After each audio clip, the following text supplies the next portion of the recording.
기독교 신앙은 나의 열심을 드러내는 것이 아니라 하나님의 열심을 알아가는 것입니다. 나의 열심을 강조하려면 성경은 필요하지 않습니다. 성경 없어도 다양한 봉사가 가능하고 성경 몰라도 다양한 방법으로 감동을 받을 수 있기 때문입니다. 그렇게 되면 결과적으로 성경과 무관한 종교, 하나님과 무관한 종교, 그저 최선을 다하면 복을 받을 수 있는 이방 종교로 변질되어 버립니다. 기독교에는 하나님의 계시하신 성경이 있습니다. 그렇다면 가장 본질적인 신앙의 자세는 성경을 읽고 성경을 배우고 성경을 알아가는 모습이어야 합니다. 교회를 다닌 지 몇 년이 지났는데도 성경을 아는 것이 없다면 그것은 기독교를 다니는 것이 아니라 그냥 동네 교회 모임에 다니는 것에 불과합니다. 성경은 하나님이 친히 쓰신 계시책입니다. 교양서적으로 주신 것도 아니고 경건서적으로 주신 것도 아니고 읽어도 되고 안 읽어도 되고 그런 것으로 주신 것이 아니라 성경을 읽고 배우고 알아서 정말로 멋진 삶, 행복한 삶, 자유로운 삶, 평안한 삶을 살도록 안내해 주신 하나님의 선물입니다. 당연히 저와 여러분은 성경을 읽고 성경이 약속하는 행복한 삶을 삶 가운데 누려야 하십니다. 자, 오늘도 성경을 좀 알아가기 위해서 함께 본문을 상고할 건데 오늘 본문에 장절 또는 오늘 본문에 단락을 나누기 위해서 제가 많은 고민을 했습니다.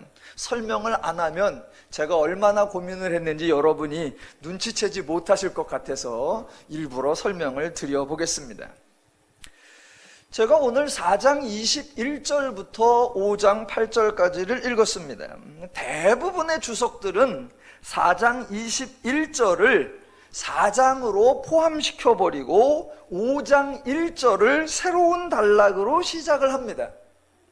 그런데 제가 고린도전서를 읽어보고 또 읽어보고 또 읽어봐도 그렇게 단락을 나누면 이야기가 연결되지 않는 것 같아 보입니다.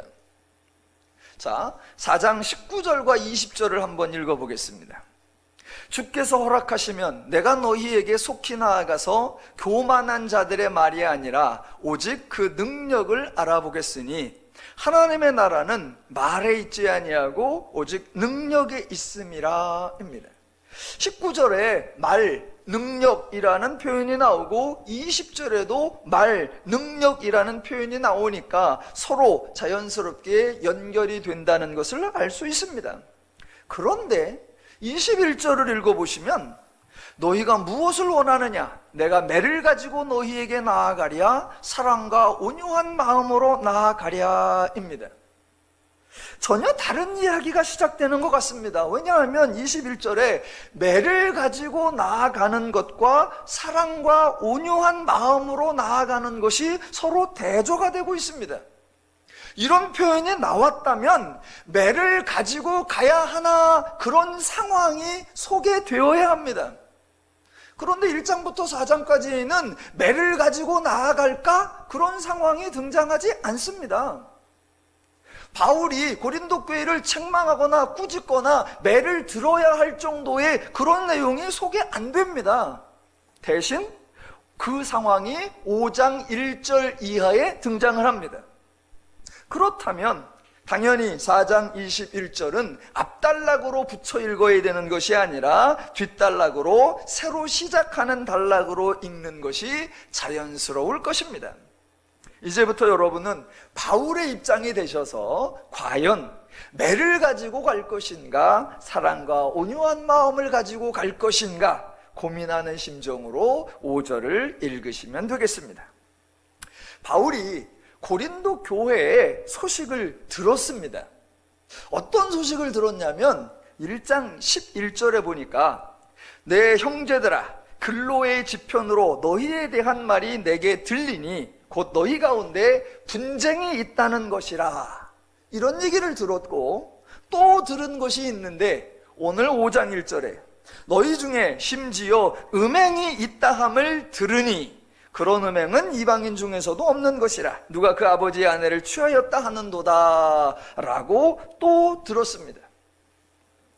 바울이 고린도 교회의 소식을 두 가지를 들었다라고 표현이 되는데, 이 두 가지 소식에 대해 들었다는 뉘앙스가 조금 차이가 납니다. 분쟁에 대해서는 글로에라는 사람이 직접 와서 전해 주어서 알게 되었습니다. 즉, 글로에가 와서 말하지 않았으면 몰랐을 겁니다. 어느 교회에 분쟁이 있고 파당이 있다는 거 자주 있는 일이고 그렇게 심각한 문제가 아니니까 그 교회에 다니는 사람이 와서 직접 구체적으로 말해주기 전에는 잘 모르는 것이 맞습니다. 우리말로는 들으니라고 번역이 되어 있지만 원래의 뜻은 말하다, 설명하다, 나타내다. 즉 글로에가 와서 분쟁에 대해 설명을 해주어서 내가 알게 되었다라는 의미입니다. 그런데 5장에 나오는 음행의 문제는 누군가가 바울에게 전해주어서 알게 된 것이 아니라 소문을 들어서 알게 된 겁니다. 소문이 났습니다. 소문. 그래서 지금 개역 개정에는 들어서라고 나오는데 우리말 성경 다른 번역들 보내는 소문이 났습니다 또는 소문이 들립니다 라고 번역을 했습니다. 누가 전해주지 않아도 바울이 들을 수 있을 만큼 멀리 큰 소문이 난 겁니다. 당연하겠죠. 교회에 음행이 있다는 사실 참으로 놀라운 일이니까 분쟁이 일어났다는 것보다 훨씬 큰 이슈가 되었고 계속해서 퍼져나갈 만큼 사람들의 관심거리가 되었다라는 겁니다. 이런 예가 실제로 우리나라에도 있었죠. 몇 년 전에 한국 교회의 차세대 지도자라고 알려진 유명한 서울의 S교회 출신의 제2목사의 음행사건, 성추행 사건이 발생했었습니다. 모든 사람이 깜짝 놀랐습니다. 정말 많은 사람, 그 교회 교인들만이 아니라 대한민국의 교인들만이 아니라 일반인들까지도 다 듣고 놀라서 심지어는 방송에서 취재까지 했었습니다. 기독교를 모르는 사람도 하나님을 모르는 사람도 교회를 모르는 사람도 그 목사 사건은 알 만큼 아주 큰 이슈가 되었고 그 사건이 아직도 처리가 끝나지 않았습니다. 예, 교회에서 발생한 음행의 사건 참으로 파급력이 큽니다. 반대로 어느 교회의 파당 문제나 어느 교단의 분쟁 문제에 대해서 사회적으로 소문이 나서 들어본 적이 있습니까? 굳이 서울의 큰 교회까지 안 가도 우리하고 아주 가까이 있는 대전 침례신학대학교 이사회가 분쟁이 되어서 아주 파당이 되어서 정상적으로 운영이 되지 않아서 학교가 아주 지금 엉망이다 이런 소식 들어보셨어요? 제가 이렇게 구체적으로 말해주지 않으면 그런 문제는 아마 잘 모르실 겁니다. 그러니까 분쟁의 문제와 음행의 문제에 있어서 그 관심도는 음행이 훨씬 더 클 것입니다. 그럼 여러분에게 한번 여쭤보겠습니다. 여러분께서 지금 어떤 교회에 관한 두 가지 소식을 들었습니다. 하나는 그 교회에 분쟁이 있다는 소식이고 다른 하나는 그 교회에 음행이 있다는 소식이었습니다. 둘 중에 어느 게 더 충격적이십니까? 둘 중에 어느 문제를 빨리 처리해야 되겠다라는 생각이 드십니까? 둘 중에 어느 것을 더 자세하고 더 잘 풀어내고 설명해야 되겠다라는 생각이 드십니까? 제 생각에는 두 번째 음행에 대한 문제입니다. 아마 많은 분들도 음행의 문제를 더 중하게, 더 신속한 과제로 생각을 하실 겁니다. 그런데 바울은 그 순서를 바꾸었습니다. 바울은 고린도 교회의 두 가지 문제를 다 알았습니다. 그런데 음행의 문제를 크게 다루지 않고 분쟁의 문제를 먼저 분쟁의 문제를 크게 다루었습니다. 세상 사람들의 일반적인 태도, 오늘날 기독교인들의 일반적인 반응과는 전혀 달랐다는 것입니다. 왜 그랬을까요? 제가 이런 사건과 관련돼서 우스갯소리로 했던 말이 있습니다. 여러분이 기억하실지 모르겠습니다. 교회에 바람핀 목사가 있고 헌금 띄어먹은 목사가 있고 설교 엉터리로 하는 목사가 있다. 이 세 목사 중에 누구를 쫓아내야 합니까? 정답은 세 놈 다입니다. 정답은 세 놈 다.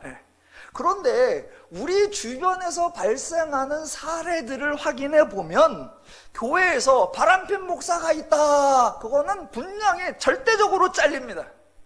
그런데 교회에서 헌금 띄어먹은 목사가 있다. 그럼 처음엔 문제 삼다가 이렇게 저렇게 가다가 덮어주고 그냥 끝나버립니다.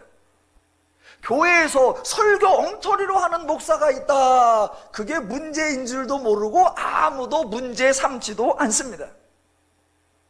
저의 생각은 정반대입니다. 혹시 바람피는 목사가 있다 그러면 아이고 우리 목사님이 빨리 나이가 들어서 빨리 힘이 빠져라 그러시면 되고, 혹시 헌금 띄어먹는 목사가 있다 그러면 궁핍해서 그랬나 보다 그래갖고 생활비를 좀 더 올려주면 되고, 설교 엉터리로 하는 목사가 있다 그러면 그건 당장 잘라야 됩니다. 왜냐하면 설교 하나를 업그레이드하는 게 쉽게 개선될 여지가 없습니다. 그런데 현장으로는 정반대입니다. 제가 영화를 패러디해서 하나 외쳐보겠습니다. 뭐가 중요한디? 우리의 일반적인 반응과는 다르게 바울은 분쟁에 관한 문제를 먼저 다루었고, 분량에 있어서도 분쟁은 1장부터 4장까지 4장을 할애했습니다. 그런데 음행의 문제는 분쟁 문제 다음에 다루었고, 분량도 5장과 6장 단 2장만 할애합니다. 즉 바울의 문제인식과 바울의 해결 방식이 독특합니다. 저와 여러분은 왜 바울이 그렇게 행동하는가 점검해 보아야 합니다.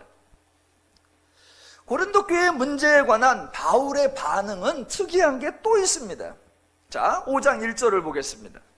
너희 중에 심지어 음행이 있다 함을 들으니 그런 음행은 이방인 중에서도 없는 것이라. 누가 그 아버지의 아내를 취하였다 하는도다 입니다. 여기까지 읽었다면 그 다음에 누구에 관한 이야기가 나와야 할까요? 당연히 음행을 행한 자, 그 사람에 관한 이야기가 나와야 할 것입니다. 반드시 그래야 되는 것이 아니라 일반적으로 그렇다는 얘기입니다. 사건이 발생하면 최고의 관심사는 그 사건을 행한 사람입니다. 그가 누구인지, 어디 출신인지, 언제부터 그렇게 했는지, 왜 그랬는지, 어떤 모양새로 했는지, 앞으로는 또 어떻게 할 것인지, 모든 초점이 그 사람에게 맞추어지는 것이 일상적입니다. 그런데 바울은 여기서도 또 저와 여러분의 예상을 깹니다. 2절을 보시면 그리하고도 너희가 오히려 교만하여져서 어찌하여 통한이 여기지 아니하고 그 일 행한 자를 너희 중에서 쫓아내지 아니하였느냐입니다. 문제가 발생했으면 최우선적 대상은 그 당사자이어야 합니다. 그런데 바울은 당사자 얘기가 없습니다. 음행을 행한 자와 교인들 중에 교인만 언급하고 있지 음행을 행한 사람에 대해서는 아예 언급이 없습니다. 2절 교만하여 져서, 음행을 행한 당사자에 대한 말이 아니고 교인들에 대한 말이고, 어찌하여 통한이 여기지 아니하고, 이것도 음행한 사람 내가 왜 회개하지 아니하느냐 그 말이 아니라 교인들 이야기입니다. 조금 더 내려가 보면 6절에 이런 표현이 나옵니다. 너희가 자랑하는 것이 옳지 아니하도다. 이것도 음행한 사람에 관한 이야기가 아니라 고린도 교인들에 관한 이야기입니다. 바울은 고린도 교회의 문제를 들었는데 처리하는 우선순위도 다르고 처리하는 방법도 일반적인 예상과 다릅니다. 바울의 말을 따라가면서 하나하나씩 짚어보겠습니다. 고린도 교회에 음행자가 있었습니다. 약간의 음행이 아니라 이방인 중에서도 없는 음행이고, 감추어진 것이 아니라 동네방네 소문이 다 난 음행입니다. 그런데 고린도 교인들은 아무런 조치를 취하지 않았습니다.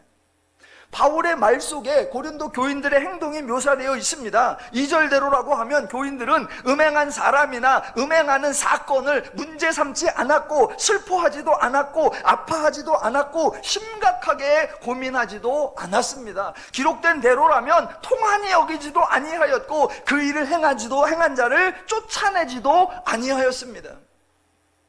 그러한 고린도 교인들의 태도를 보고 바울이 뭐라고 하느냐? 너희가 오히려 교만하여져서라고 지적을 합니다.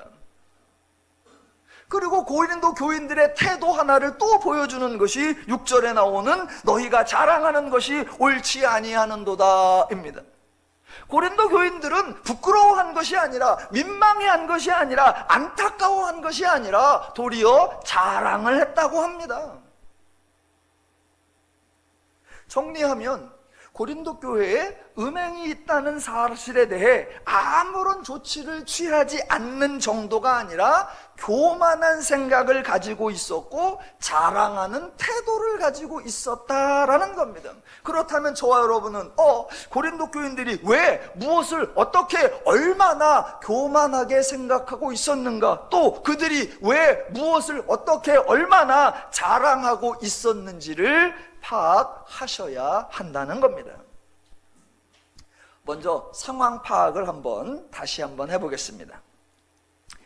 음행, 이 용어가 별로 마음에 안 들죠. 음행이라는 표현 자체가 조금 자극적이고, 누가 그 아버지의 아내를 취했다, 이런 표현이 조금 선정적이어서 사람들은 진실을 파악하기보다는 감정적으로 반응하기가 쉽습니다. 그런데 여러분, 인간 중에 아주 악질적인 인간, 그런 아주 악질적인 인간들을 빼고는 그래도 대체적으로 웬만한 사람들은 상식이라는 것이 통하는 도덕이라는 것이 있습니다. 세상에 하도 기가 막힌 일이 많기는 하지만, 그래서 그런 얘기를 듣는 순간에 정말 희한한 얘기라고 생각이 들지만, 자초지종을 이렇게 들어보면 나름 그렇게 행동한 이유가 있구나, 납득이 되는 경우가 있습니다. 지금 고린도 교회에서 발생한 일은 매우 당황스러운 일입니다. 오죽하면 바울이 그런 음행은 이방인 중에서도 없는 것이라 라고 말할 정도입니다. 모든 사람이 놀랄 정도로 당시 매우 타락했던 고린도 지역에서조차 이방인 중에서도 없는 음행이 교회에서 발생했다면 그 사건은 막연한 개망나니 같은 짓은 아니고, 또 그런 사건이 발생했음에도 불구하고 교인들이 통한이 여기지도 아니하고 쫓아내지도 아니하였다면 밑도 끝도 없는 폐륜, 그런 건 아니었을 수도 있다라는 것을 생각하셔야 합니다.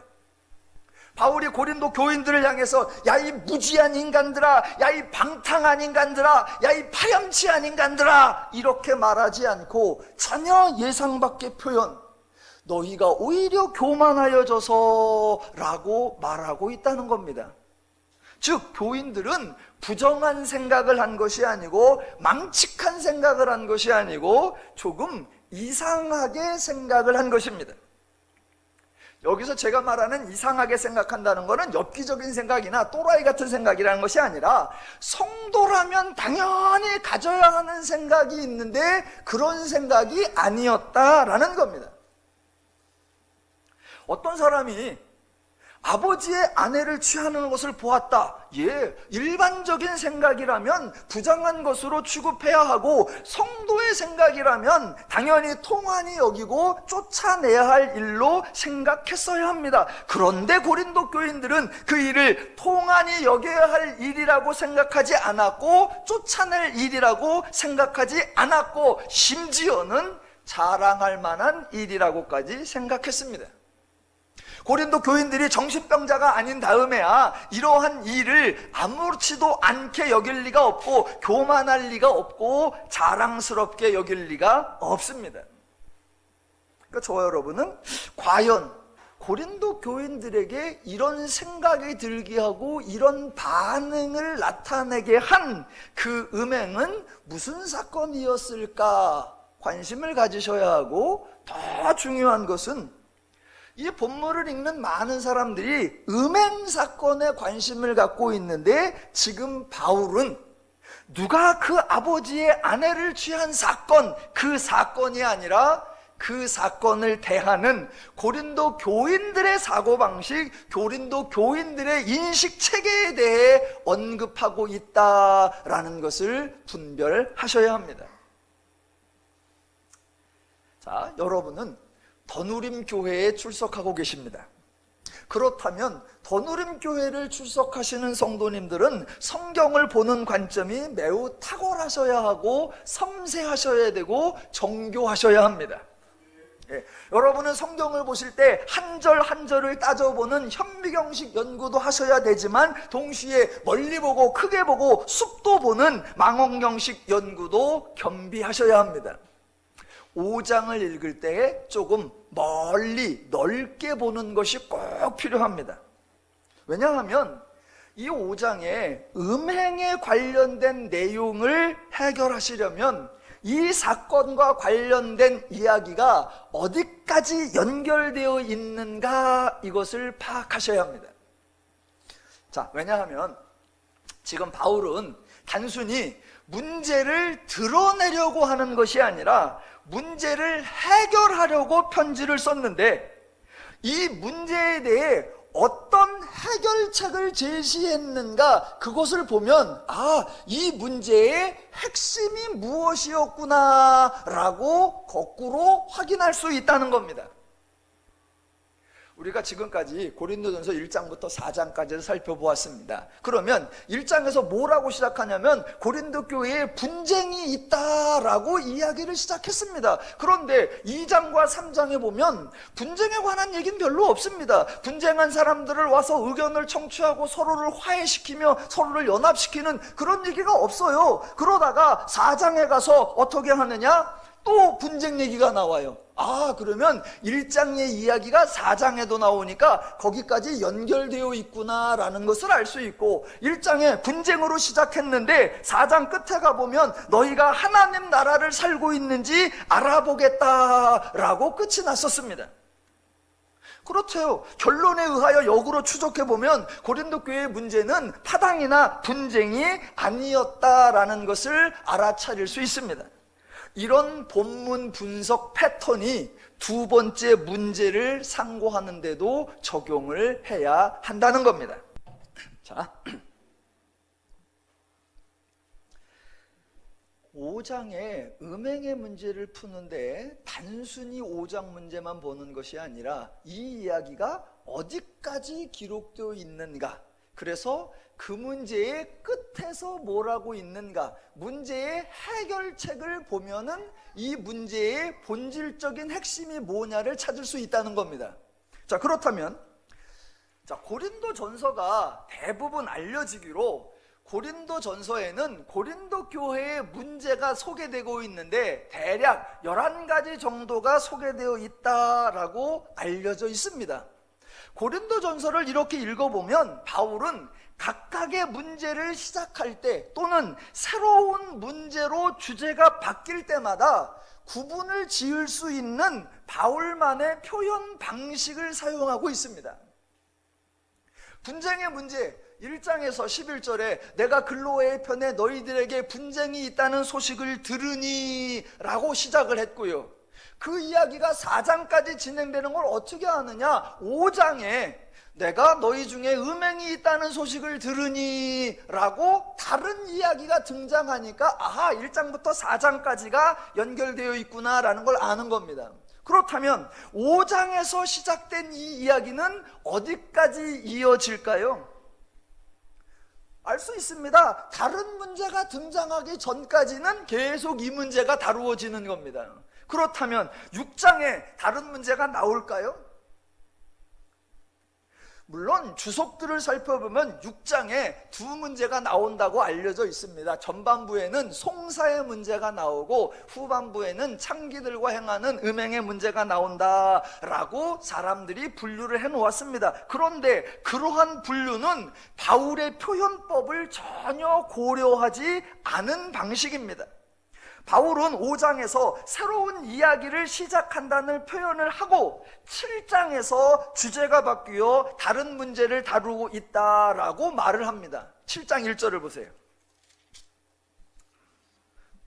자, 5장 1절에 내가 너희들 가운데 음행이 있다는 것을 들으니 라는 얘기로 새로운 문제가 시작되고, 그 다음에 쭉 가다가 7장에 가면 이런 게 나옵니다. 1절, 너희가 쓴 문제에 대하여 문제가 바뀌는 겁니다. 그리고 25절 가보시면 처녀에 대하여는 이라고 나오고, 8장 1절로 가보시면 우상의 제물에 대하여는 이라고요. 그러니까 바울은 주제가 바뀔 때마다 주제 바뀌었다라는 표현을 해줍니다. 또 바울이 단락이 바뀌거나 새로운 문제를 쓸 때 사용하는 표현이 또 있습니다. 예를 들어 10장 1절을 보십시오. 앞으로도 성경을 읽으실 때 이런 것들을 눈치채시면 성경 연구에 무지하게 도움이 됩니다. 10장 1절, 형제들아 나는 너희가 알지 못하기를 원하지 아니하노니. 그러면 뭔가를 알려준다는 이야기고, 이게 바로 새로운 주제가 나왔다라는 표시입니다. 자, 그래서 11장 3절로 가보십시오. 그러나 나는 너희가 알기를 원하노라. 11장에서 새로운 주제가 나오는구나. 12장 1절, 형제들아 신령한 것에 대하여는 나는 너희가 알지 못하기를 원하지 아니하노니. 또 15장 1절, 형제들아 내가 너희에게 전한 복음을 너희에게 알게 하노니 이러고 나옵니다. 그러니까 바울은 고린도전서에서 내가 너희에 대하여 들으니, 또는 이런저런 문제에 대하여는, 또는 너희가 알기를 원하노니, 이런 표현을 통해서 주제나 사건을 변화시키고 있다는 겁니다. 바울은 때로는 명쾌하게 구분해주고 때로는 조금 불분명하지만 나름 구분을 지을 수 있는 표시를 해 두었습니다.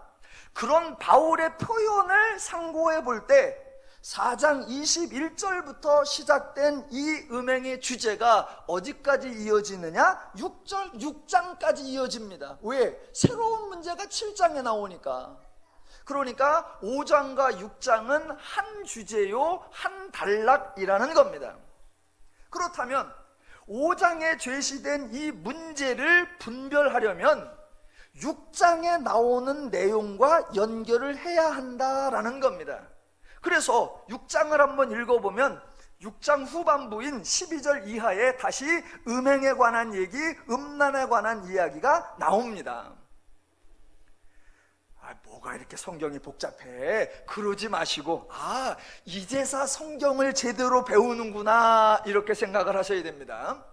물론 성경이 소수의 학자들만 알아볼 수 있도록 어렵고 복잡하지는 않지만, 그렇다고 해서 읽는 대로만 해석해도 될 만큼 단순 허접하지도 않습니다. 그래서 잘 상고해야 됩니다. 자, 5장에 음행 사건에 대한 고린도 교인들의 태도가 나오고, 6장에 그 고린도 교인들이 세상 법정에 고소하는 이야기가 나오고, 그 일을 말하면서 바울이 아주 의미심장한 선언을 합니다. 자, 6장 9절부터 11절까지입니다. 자, 음행 문제를 해결하는 해결책 같은 힌트가 그 중에 나오는데 뭐가 반복되는지를 눈여겨보십시오. 자, 9절부터 11절 제가 읽어보겠습니다. 불의한 자가 하나님의 나라를 유업으로 받지 못할 줄을 알지 못하느냐? 미혹을 받지 말라. 음행하는 자나 우상숭배하는 자나 간음하는 자나 탐색하는 자나 남색하는 자나 도적이나 탐욕을 부리는 자나 술 취하는 자나 모욕하는 자들은 하나님의 나라를 유업으로 받지 못하리라. 너희 중에 이와 같은 자들이 있더니입니다. 지금 읽은 9절에 우리가 관심을 갖고 있는 5장에서 언급한 음행과 관련된 내용이 아주 많이 나옵니다. 즉 5장과 6장이 연결되어 있다는 겁니다. 그리고 6장의 강조점이 뭐냐면, 이런 행동을 하는 자, 음행하는 자나 간음하는 자나 탐욕하는 자나 그런 자들이 하나님 나라를 유업으로 받지 못하리라 입니다. 그렇다면 비록 5장이 음행으로 시작을 했는데 6장에 근거하면 실제 주제는 음행에 관한 내용이라기보다는 유업에 관한 내용이다라는 것을 알 수 있습니다. 이제 다시 5장으로 가보겠습니다. 얼마 전 프랑스에서 대통령 선거를 했는데 39살 먹은 아주 젊은 정치인이 대통령으로 당선이 됐습니다. 대통령은 39살이고 대통령의 부인은 그 대통령의 초등학교 담임 선생님 출신이에요. 그래가지고 부인이 이 남자 대통령 남편보다 24살이 연상입니다. 저도 꽤 연상 쪽으로는 할 말이 있는데 이 6살 정도 가지고는 어디 가서 명함도 못 내밀 것 같습니다. 제가 그런 얘기를 이렇게 들으면서 나는 정서적으로 대한민국보다는 프랑스가 더 잘 어울리나 보다, 뭐 그런 생각도 해보기도 했습니다. 자, 보십시오. 여하튼 가끔 일반적인 사례를 뛰어넘는 아름다운 사랑 이야기가 있습니다. 그런데 또한 가끔 일반적인 사랑을 뛰어넘는 추잡한 사랑 이야기도 있습니다. 누가 그 아버지의 아내를 취하였다라고 합니다. 왜 그랬을까요? 단순히 애정행각이었을까요? 그렇지 않다는 겁니다. 이 행동을 파악할 수 있는 힌트가 6장에 나오는 이 문제를 풀어나가면서 해결책을 강조할 때 바울이 말했던 6장에 나오는 하나님의 나라를 유업으로 받는 것, 이것이 힌트입니다. 즉 아버지의 아내를 취한 이 음행을 행한 자의 행동은 유업 또는 유산 또는 재산의 관계가 있었다라는 겁니다. 당시 로마 법을 이렇게 살펴보시면 로마 법에 의하면 만약 어떤 사람의 아버지가 부자로 살다가 죽으면 그 유산의 대부분은 어머니에게 상속이 되고 아들에게도 일정한 몫이 남겨지게 되어 있었다고 합니다. 그래서 학자들은 오늘 본문에 나오는 누가 아버지의 아내를 취하였다라고 할 때 그 아내가 계모였을 거라고 추측을 합니다. 왜냐하면 아들의 입장에서 생각해보면 만약 아버지가 많은 재산을 남기고 죽어서 그때 어머니가 친어머니였다면 아버지의 유산이 고스란히 어머니의 유산으로 남아있기 때문에 아들에게 별 문제가 되지 않습니다. 그런데 아버지의 아내가 계모라면 아버지의 재산은 1차적으로 계모에게 넘어가고 또는 그 계모의 아버지에게 넘어가고 또는 그 계모의 새남편에게로 다 넘어가기 때문에 아들은 재산을 다 잃어버릴 수 있다라는 겁니다. 그러니까 지금 아버지의 아내를 취한 이 남자의 관심은 아버지의 아내에게 있었던 것이 아니라 아버지의 유업, 아버지의 재산, 아버지의 모든 부귀에 관심이 있었던 겁니다. 이러한 사례들은 동서를 막론하고 돈과 관련된 사건이나 권력과 관련된 사건에서 아주 빈번하게 발생을 하고 있고 오늘날에도 자주 볼 수 있는 현상입니다. 로마의 황제들은 권력을 위해서 어머니와 또는 누나와 결혼을 하기도 있었고 또 반대로 권력을 유지하기 위해서 어머니와 누나와 형제들을 모두 죽여버리는 경우가 자주 있었습니다. 때로는 더 많은 것을 위해서 부도덕을 개의치 않았고 때로는 가진 것을 지키기 위해서 폐륜과 불륜을 전혀 개의치 않았었습니다. 그런 이야기는 우리나라 왕조사에서도 있었고 성경의 열왕기서에도 있습니다. 얼마 전에 저희가 열왕기서를 마쳤는데 열왕기서를 보면 북왕국의 왕 중에 아버지가 죽고 그 아들이 왕을 이어받았습니다. 그런데 아버지의 부인의 이름이나 아들 부인의 이름이 같습니다. 분명히 아버지에게서 아들로 왕권이 바뀌었는데 부인 이름은 엄마 이름과 부인 이름이 같아요. 그래서 성경에서도 이런 일이 있었구나라고 알려져 있습니다. 근래에는 왕조 시대가 아니니까 권력 때문이라기보다는 재산 때문에 이런 유사한 현상이 조금 달라진 양상으로 빈번하게 일어납니다. 우리나라 재벌들 가운데도 결혼과 이혼, 중혼 빈번하게 발생하는 여러 그 혼인관계들 모두 재산 때문입니다. 더 많은 재산을 가지기 위해 비윤리적인 결혼이 시행되고 소유와 재산을 나누기 싫어서 비상식적인 이혼이 시행되곤 합니다. 불행인지 다행인지 권력도 없고 돈도 없는 저와 여러분에게는 이런 기회가 없었고 앞으로도 그런 기회가 없을 것 같습니다. 자, 잘 보십시오. 지금 1차적으로 이 사람의 행동, 누가 그 아버지의 아내를 취하였다라는 이 행동은 음행입니다. 도덕적으로나 윤리적으로나 바람직하지 않고 심지어는 이방인 중에서도 거의 발생하지 않는 망측한 행동입니다. 이 사람의 행동이 단지 아버지의 아내를 취하였다는 것이면 고린도 교인들도 이 사람을 비난했을 것이고 통한이 여겼을 것이고 그를 쫓아냈을 겁니다. 그런데 고린도 교인들 쫓아내지 않았습니다. 왜 그랬을까요? 단순한 애정행각이 아니고 막장의 음행이 아니다라고 생각을 했었던 것입니다. 이 행동을 음행의 차원으로 생각한 것이 아니라 재산권에 대한 차원으로 생각한 것입니다. 이 행동에 대한 기준, 이 행동에 대한 인식, 이 행동에 대한 판단이 완전히 다릅니다.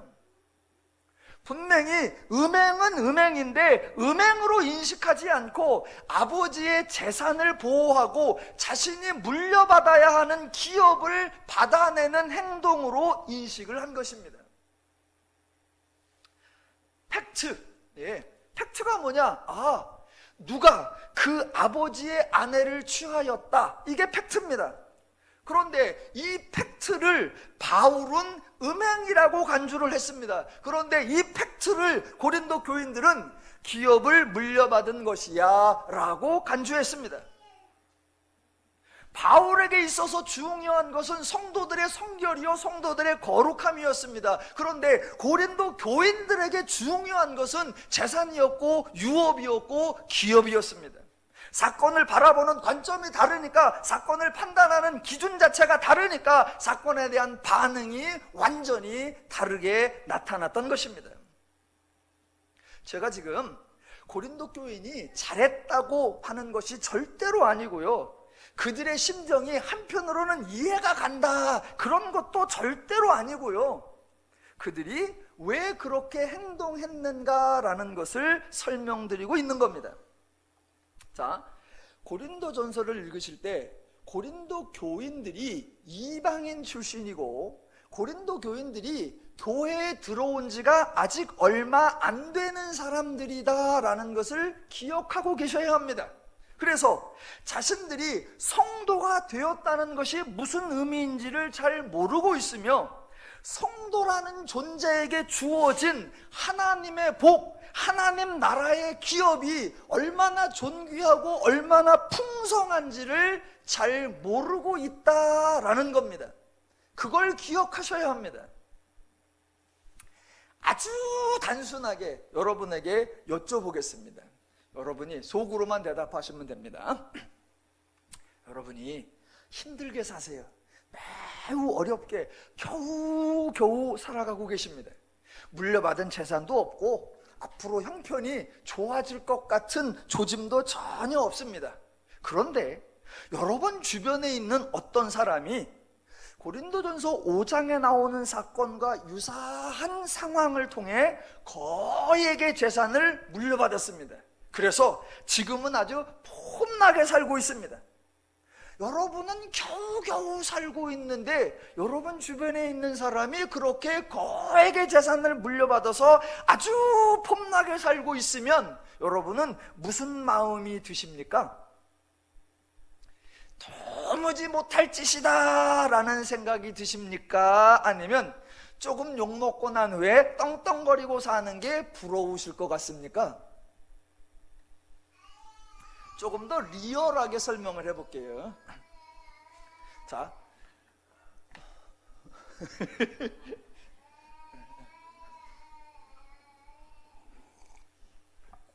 네, 괜찮습니다.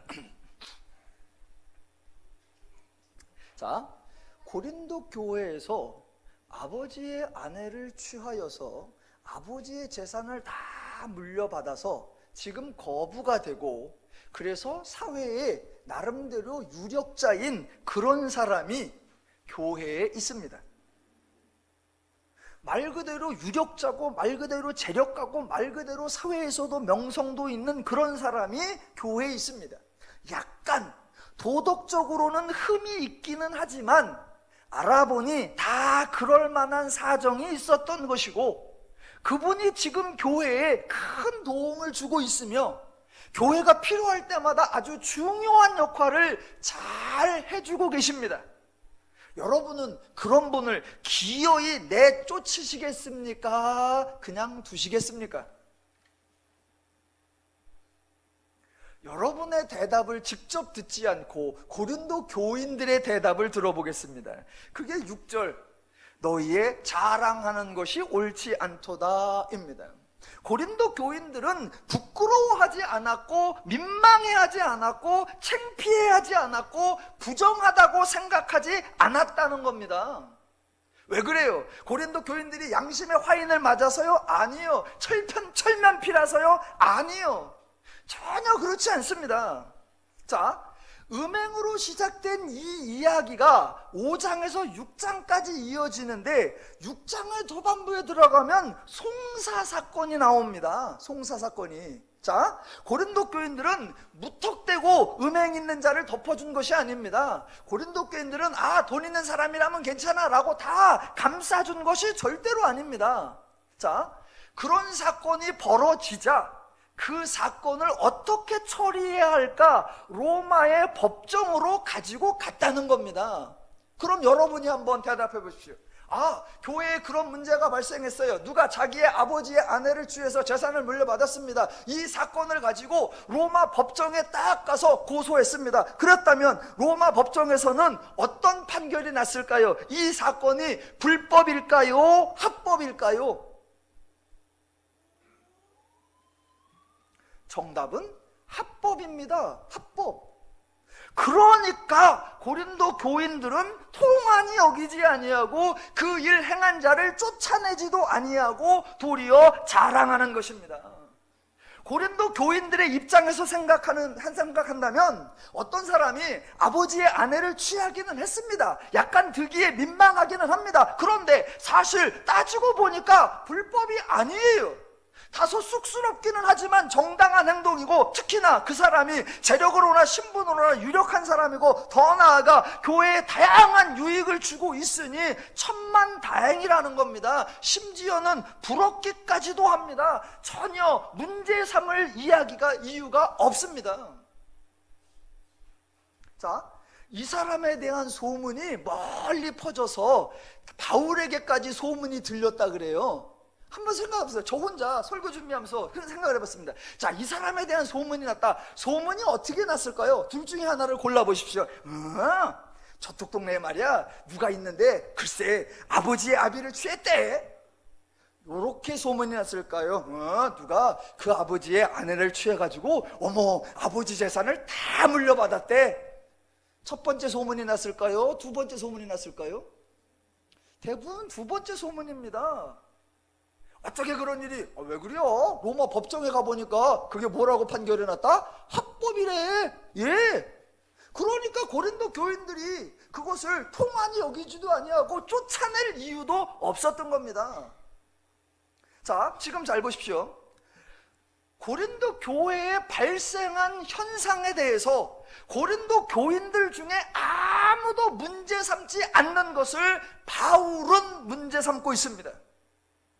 그래서 고린도 교인들의 태도에 대해 바울이 뭐라고 표현하냐면 너희가 오히려 교만하여져서라고 합니다. 이게 중요한 표현이에요. 너희가 무식하고 너희가 파렴치하고 너희가 양심도 없고 너희가 도덕도 없고 너희가 타락했다 이렇게 표현하는 것이 아니라 너희가 교만하여졌다라고 말하고 있습니다. 왜 그렇게 표현을 할까요?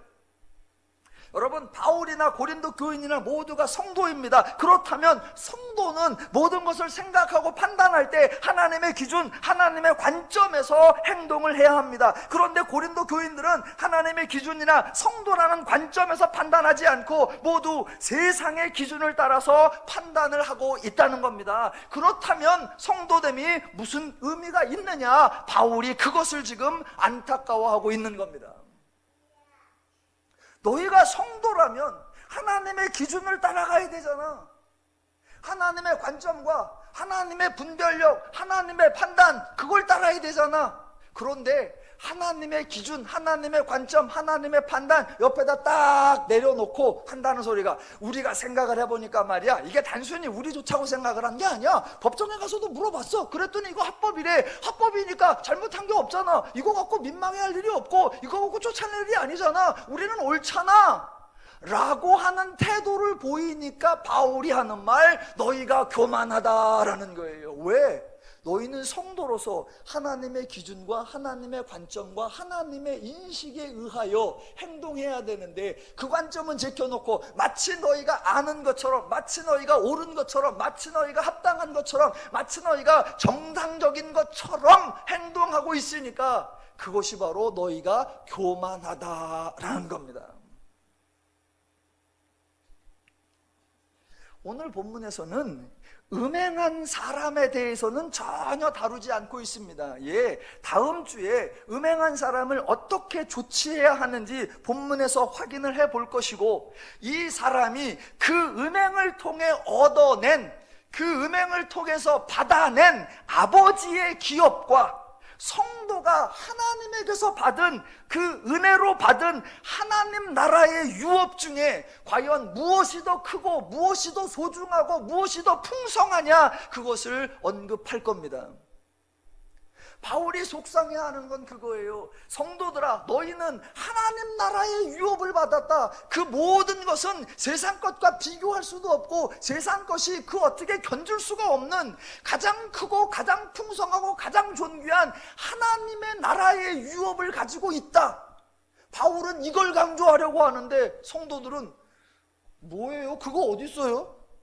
그거 갖다 뭐에 써먹어요? 아니, 그런 거 말고요, 우리 동네에 있는 사람이요, 음행을 했지만 아버지의 유업을 다 물려받았대요. 합법이래요.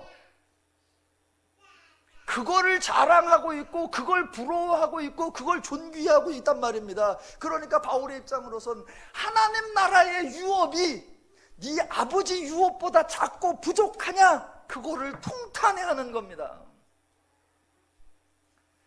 근데 이 설교를 하면서도 저도 가끔 쩔립니다. 우리 목사들끼리도 맨날 하는 얘기가 그거예요. 아유, 저희 위에 계신 아버지는 좋긴 한데 별로 쓸모가 없어. 근데 우리 육신의 아버지가 건물주 있는 조물주보다 건물주가 더 좋아. 하나님 나라의 유업 그런 건 늘리고 그저 아버지 후손, 아버지 재산, 이게 더 좋아. 우리 목사들끼리도 종종 그런 얘기합니다. 지금 바울이 그걸 통탄해하고 있는 겁니다. 통탄해하고 있는 거예요. 하나님 나라의 유업이 있음에 그것과 비할 수 없는 짜잔한 아버지의 유업을 갖기 위해 음행을 음행인 줄도 모르고 부도덕인 걸 부도덕인 줄 모르고 그것을 통한이 여겨야 할 걸 통한이 여기지 아니하고 쫓아내야 할 것을 쫓아내지 아니하는 그런 성도됨에 대한 무지, 그런 성도됨에 대한 가치에 대한 어리석음, 바울은 그것을 통탄해하면서 너희가 교만하도다라고 말하는 겁니다. 두 가지만 비유가 끝내겠습니다. 만약 바울처럼 행동을 한다, 바울 같은 기준과 바울 같은 인식과 바울 같은 판단을 가지고 바울처럼 행동을 한다면 세상 사람들이 바울을 보고 뭐라고 말하겠습니까? 아, 과연 그리스도의 일꾼이요 하나님의 비밀을 맡은 자로다 라고 여길 것입니다. 그런데 고린도 교인들처럼 생각하고 고린도 교인들처럼 판단하고 고린도 교인들처럼 행동하면 사람들이 고린도 교인들을 보고 뭐라고 하겠습니까? 교회 다니는 것도 우리하고 하나도 안 달라, 교회 다니는 것도 우리하고 똑같아 라고 말할 것입니다.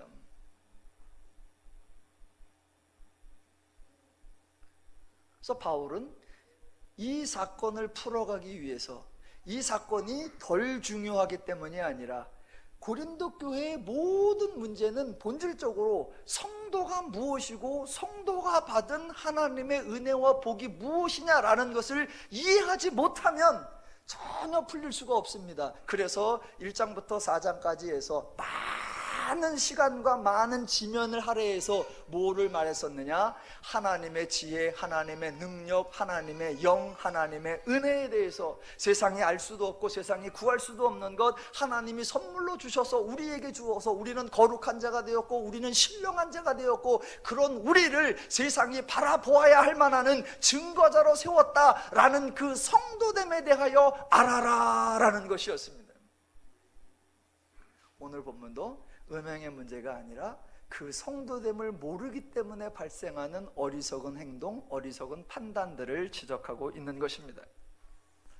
더누림교회 성도 여러분은 성경을 읽고 성도됨을 알고 성도에게 주어진 복락들을 아셔서 성도답게 하나님의 자녀답게 멋지게 풍성하게 자유롭게 행복하게 살아가시기를 주님의 이름으로 축원합니다. 기도하겠습니다.